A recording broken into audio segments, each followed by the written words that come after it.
راتلونکې جاري زمانه موږ ته هغه عملونه راښيي چې په راتلونکې زمانه کې به په یو ټاکلي وخت مثبت سټرکچر داسې دی چې سبجیکټ پلس ویل یا شل plus B plus verb ing plus complement. Tomorrow I will be going to Kabul. سبا ته به زه کابل ته روان وم. Will they be playing cricket in Dubai? آیا دوی به په دوبۍ کې لوبه کوي؟ یعنې د لوبې کولو په باندې به لګیا وي.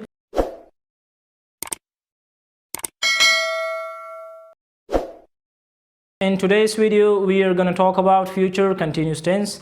As we have taught all the tenses in the previous videos, in this video we are going to talk about future continuous tense, the structures of this tense and the usages of future continuous tense.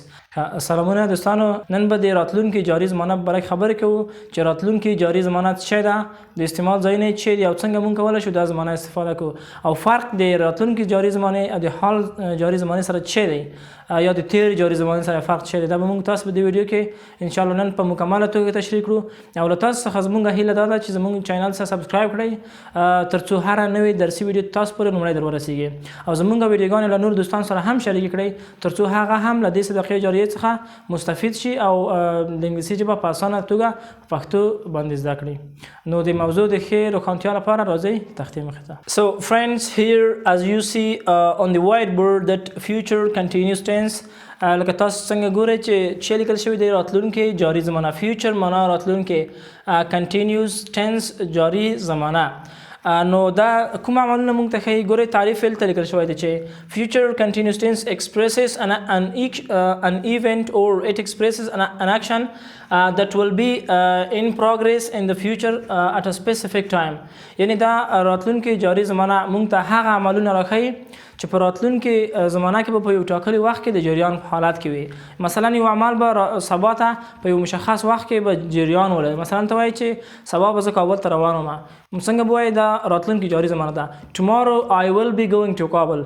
سبا ته به زه کابل ته روان وم. نو دا زمانه چې ورته ویل کېږي future continuous tense. د future continuous tense کومکي فعلونه چې دي will be یا shall be، دا چې دی چې کومکي فعل دی یا به will be راځي یا shall be او اصلي فعل چې دی مین ورب هغه ورب ing، یعنی فعل سره چې راځي ing راځي. ځکه کنټینیوس د ما تاسو مخکې هم یادونه کړې وه چې کنټینیوس وي هلته به ورب چې وي د ing حالت اخلي. نو تاسو ګورئ په مثال کې مې لیکلي چې I will be teaching English tomorrow. سبا ته به زه د انګلیسي تدریس کولو په حالت کې وم. وخت څنګه مشخص دی او زمانه ته آینده ده. نو که موږ چېرته دلته د ویل په ځای باندې شال استفاده کوو هم پروا نه کوي ځکه د آی سره شال راځي. I shall be teaching English tomorrow. سبا به زه انګلیسي تدریس کوم. The next example, we will be going to Kabul next week. راتلونکې هفتې ته به موږ کابل ته ځو. یا که زه وایم چې we shall be going to Kabul next week، هغه هم صحیح دی، پروا نه کوي، دواړه یوه خبره ده. The last example, Ahmad will be driving next month. احمد به راتلونکې میاشت کې ډریوري کوي، موټر به چلوي. نو دا څنګه شول؟ دا مثالونه دي. نو دوستانو فیوچر کنټینیوس ټنس هغه عملونه موږ ته ښیي چې په راتلونکي زمانه کې به د جریان په حالت کې وي، وخت به څنګه وي؟ مشخص وي. اوس راځئ د دې زمانې سټرکچرونو ته چې سټرکچرونه یې وایو.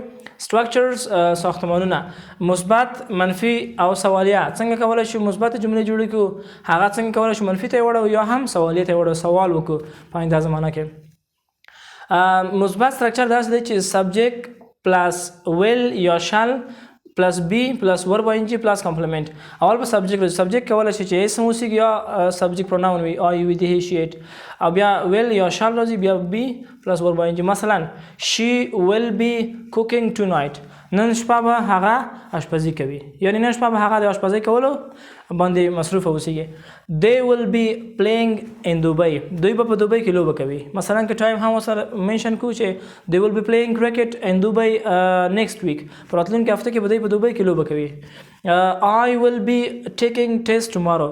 سبا ته به زه امتحان ورکوم، یعنې د امتحان په صحنه کې به ناست وم ځکه چې جریان لري. مثلا ته وایې چې دا عمل به سبا ته په دې وخت کې، مثلا زه وایم چې سبا ته په دغه ټایم باندې مونږه مثلا ډوډۍ خورو. نو سوی چې tomorrow at this time we will be eating. سبا ته په دې ټایم کې مونږه ډوډۍ خورو، نو وخت مشخص شه.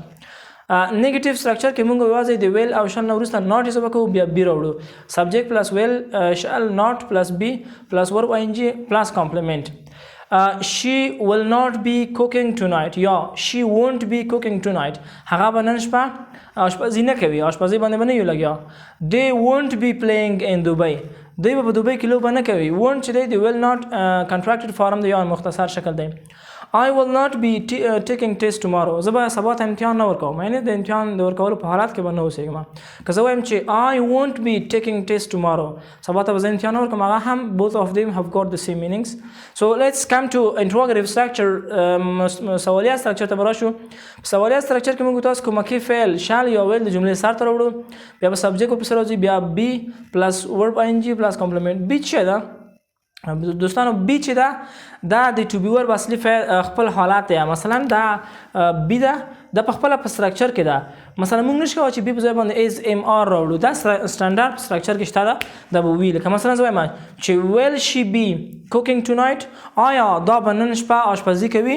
یا آیا په آشپزۍ کولو به لګیا اوسېږي will they be playing cricket in Dubai آیا دوی به په دوبۍ کې لوبه کوي یعنې د لوبې کولو په باندې به لګیا وي بل will you be taking test tomorrow آیا سبا ته به ته امتحان ورکوي آیا د امتحان ورکولو په حالت کې به وي نو دا structureونه شول د future continuous tense So I thank you from the core of my heart that you watched the video till the end. So I hope that you found this video helpful. مننه دوستانو له توجه څخه مو خدای دې وکړي چې ویډیو مفیده تمامه شوې وي نو که چیرته ویډیو مو خوښه شوې وي او څه مو ترې زده کړي وي نو زموږ چینل سبسکرایب کړئ او د کمنټ په برخه کې خپل نظریات زموږ سره شریک کړئ. Thank you very much.